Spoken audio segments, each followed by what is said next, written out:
Delhi blast case મામલે કેન્દ્ર સરકાર એક્શન મોડમાં. હુમલાની તપાસ રાષ્ટ્રીય તપાસ એજન્સીને સોંપાઈ.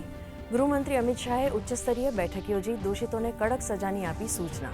હુમલાના મુખ્ય સંદિગ્ધના પિતાની કરાઈ ધરપકડ.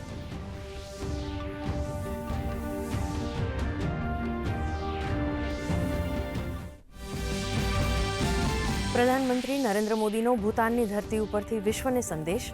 દિલ્હી હુમલાના જવાબદારોને છોડાશે નહીં. કહ્યું, સમગ્ર દેશ પીડિતોના પરિવારજનોની સાથે. તો વિશ્વના અનેક દેશોએ હુમલાની કરી નિંદા.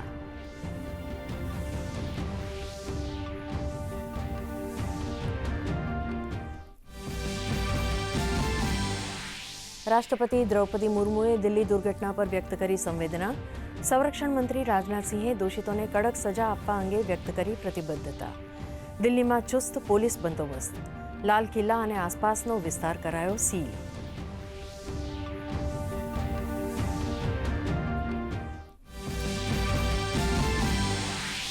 દિલ્હી બ્લાસ્ટની ઘટના બાદ ગુજરાતમાં એલર્ટ. અમદાવાદ, સુરત અને રાજકોટ સહિત તમામ શહેરોમાં એરપોર્ટ અને રેલવે સ્ટેશનો ઉપર સઘન ચેકિંગ. અંબાજી અને દ્વારકા સહિતના તમામ ધાર્મિક સ્થળો હાઈ એલર્ટ પર. સચિવાલયમાં ચેકિંગ બાદ જ એન્ટ્રી.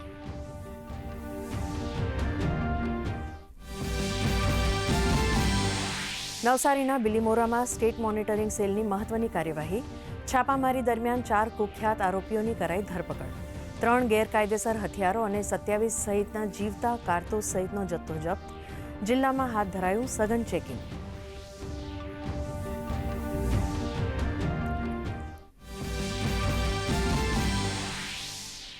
ભૂતાન સાથે ઉર્જા સહયોગ વધારવા સાથે કનેક્ટિવિટી મજબૂત કરવા પર ભારતનું ફોકસ.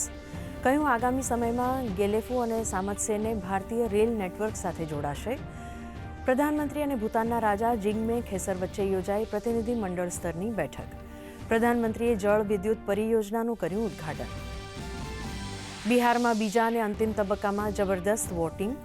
5 વાગ્યા સુધીમાં નોંધાયું 67.14% મતદાન. કિશનગંજમાં સૌથી વધુ 76.26%, તો મધુબનીમાં 61.79% મતદાન. 14મી નવેમ્બરે જાહેર થશે પરિણામ. 6 એક્ઝિટ પોલમાં એનડીએને પૂર્ણ બહુમત મળવાનો અંદાજ. રાજ્યમાં આયોજિત ઇન્વેસ્ટર કનેક્ટ ઇવેન્ટ થકી છત્તીસગઢને મળ્યા અંદાજે 33,000 કરોડના રોકાણ માટેના પ્રસ્તાવો. છત્તીસગઢના મુખ્યમંત્રીએ કહ્યું, ટેક્સટાઇલ, ફાર્મા અને ફૂડ પ્રોસેસિંગ ક્ષેત્રમાં રોકાણ માટેનું સ્ટ્રેટેજિક લોકેશન બનવા માટે છત્તીસગઢ તૈયાર. રાજ્યમાં નહીં વધે ઠંડીનું જોર.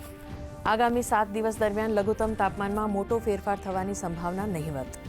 ન્યૂનતમ તાપમાન 12.2 ડિગ્રી સેલ્સિયસ સાથે દાહોદ ઠંડુ શહેર.